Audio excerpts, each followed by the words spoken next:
Hello everyone, I'm Graham Ledger and welcome to the Daily Ledger. Our cover story, the White House-inspired wave of freedom in Iran. President Trump continues to openly support the uprising against the brutal terrorist Iranian regime. And despite Iran's Revolutionary Guard declaring the defeat of the so-called sedition, the anti-government protest continues with sometimes deadly results.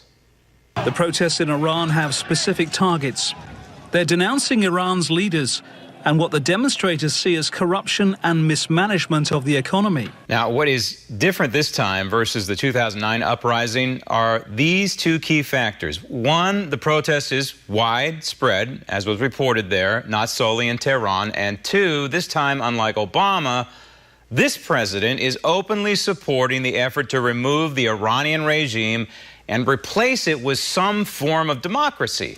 And isn't it curious that it's happening now, close to 1 year into the Trump presidency? It's almost as if the people of Iran have been watching and listening to this president. In particular, it appears that they are responding to a recent and robust foreign policy speech that the president delivered, President Trump, making the case, among other things, for liberty. Coincidence? No way. Joining me now from our bureau in Washington, D.C., spokeswoman for America's for Limited Government, Jessie Jane Duff. Jessie Jane, presidential support in a situation, a very volatile and dangerous and deadly sometimes situation like this is huge. It's huge for the people of Iran. And the president's most recent tweet reflects undying support for them, such respect for the people of Iran as they try to take back their corrupt government.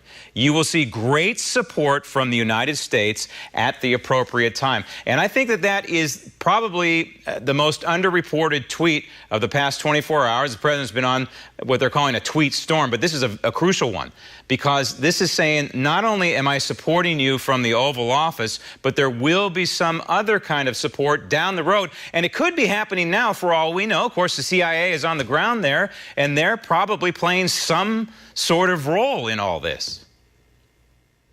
Well, you know, President Obama had enabled the mullahs and the Iranian Revolutionary Guard Corps, whereas President Trump is disabling them. The Iranian people have the third of the internet, the top three, they're the third largest user of the internet in the world. They are fully aware of what's going on in the rest of the world, and they are now protesting the fact that all of the money that has gone to support Assad, Hezbollah, and all of the other terrorist organizations, and on the billions of dollars that have gone outside of their economy and have impacted these young people. Mind you, the last revolution was in 1979, and most of these people were either born after or around that same time. They have never known freedom the way they want to have it today. Right. And when they see that tweet come out from the president, it excites them, it motivates them, it inspires them. It's very important. It's crucial for something like this, and to know that they have the support of the White House. And let's face it, that money you're talking about is being used gearing up for some sort of future war with Israel. And Israel is one of our allies. So all of this ties together neatly in a bow, and it's a 180 from what the previous president was doing. But you know, this reminds me of, Jessie Jane, is in the 1980s under Ronald Reagan, and we saw these fissures develop during the Cold War and the Iron Curtain. We saw them initially in places like Poland. And of course, this was the beginning of a domino effect that ended after President Reagan left office and George H.W. Bush took over, but the fall of the Iron Curtain and the fall of the Soviet Union. This is how events like this, cataclysmic events on the world stage, this is how they begin, and to have support of the White House is crucial.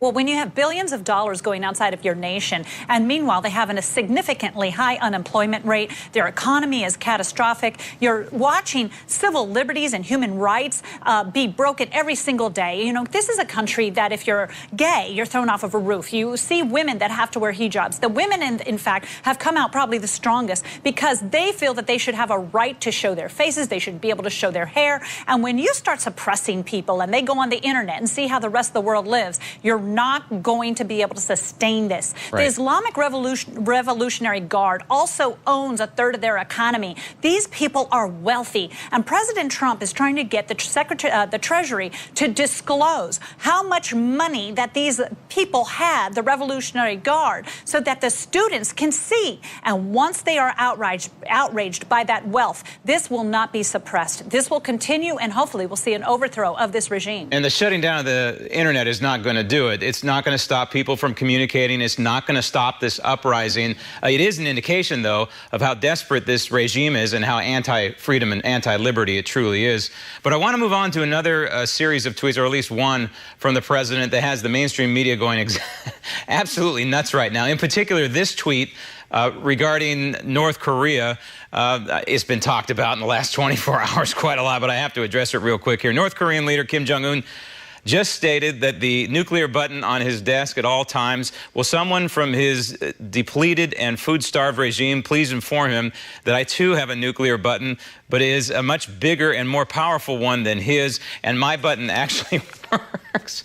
I have to chuckle here because if you listen to the Democrats, if you listen to the Democrat machine, if you listen to the Democrats in the mainstream media, which is a bit of an oxymoron, the mainstream media in general, they're going apoplectic regarding this. They're saying how unpresidential it is and how it's going to bring us to the brink of war. They said the same thing about Ronald Reagan and the Soviet Union. I don't think this is unpresidential. I think this is pro-American, and that Donald Trump is simply pointing out the blatantly obvious that we have a bigger nuclear arsenal, way bigger than North Korea's.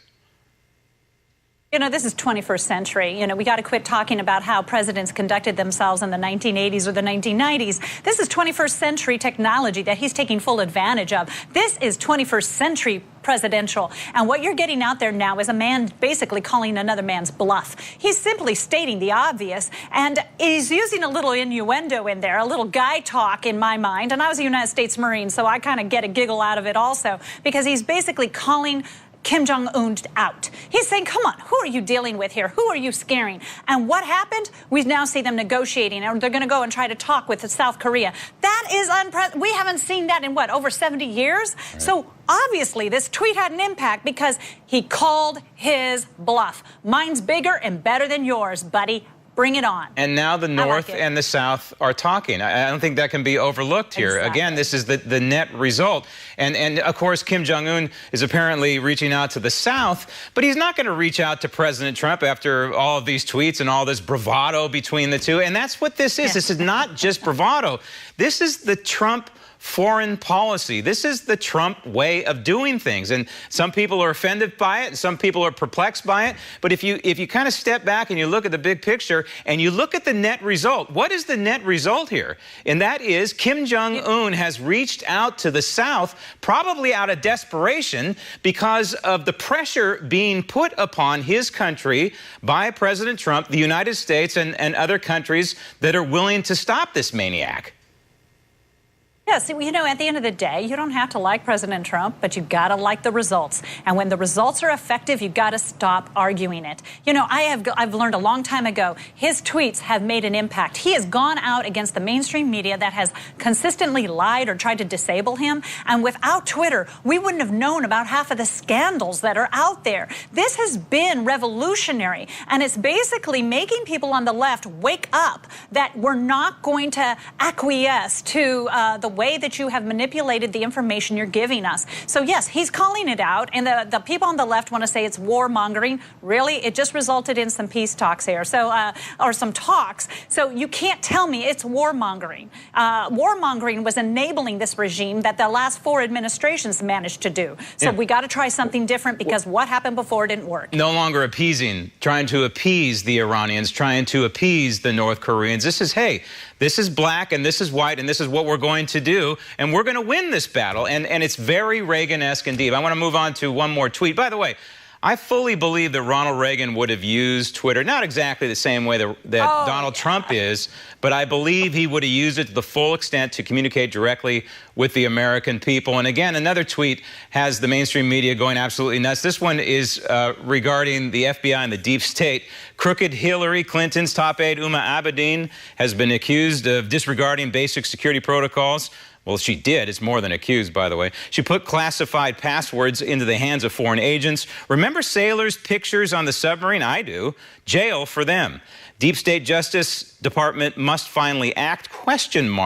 Also on Comey and others. It seems to me pretty clear that the president is calling for a second special counsel here. And I have to wonder, Jessie Jane, if the Attorney General, Jeff Sessions, who I think is a fine person, is really up for the job here, because there is something clearly systemically wrong at the Justice Department, at the FBI, not all the people, but certain people in decision-making positions. Clearly, from the information that we have seen, there's another report out that the FBI indeed had evidence that Hillary Clinton lied, a.k.a. misled them in their investigation, that laws were broken. There's written evidence now that the FBI believed that laws were broken. So yes, we need something. I don't know if it's a special counsel, but we certainly need to get that sucking device in this portion of the swamp and turn it on. Well, the fact of the matter is that Jeff Sessions had recused himself, and now it's impossible for him to unrecuse himself without complete political havoc. Rodenstein and his team, he's got about 4 members on his team in DOJ that are all Obama holdovers. These are people that have been part of the government, and they would rather protect the Department of Justice than have justice for the American people. That's literally what he's up against. So my thought is that Jeff Sessions now has an open-door opportunity to get a special counsel in now on Hillary Clinton and Uma Abedin, and that is actually going to be a blessing for the American people. And Nunes has told the Deputy Attorney General he wants to see all this evidence about the dossier on how the FBI came to the conclusion that it has. And if we get that evidence out, we're going to expose that the people within the Mueller investigating team have already been stacked against President Trump, and that possibly will work in Jeff Sessions' favor, and we can move forward with having democracy for the American people. Well, I don't like saying this, but it's pretty clear we have to investigate the investigators, and that would include Mueller, that would include the FBI, that would include the Department of Justice. Again, not all of them, but certain factions of it. And I don't even know if a second prosecutor is the way to go here. I think maybe a grand jury, a permanent blue ribbon grand jury of we the people should be watching over all this and weeding out the bad eggs, if you will. Jessie Jane, thank you. Coming up next.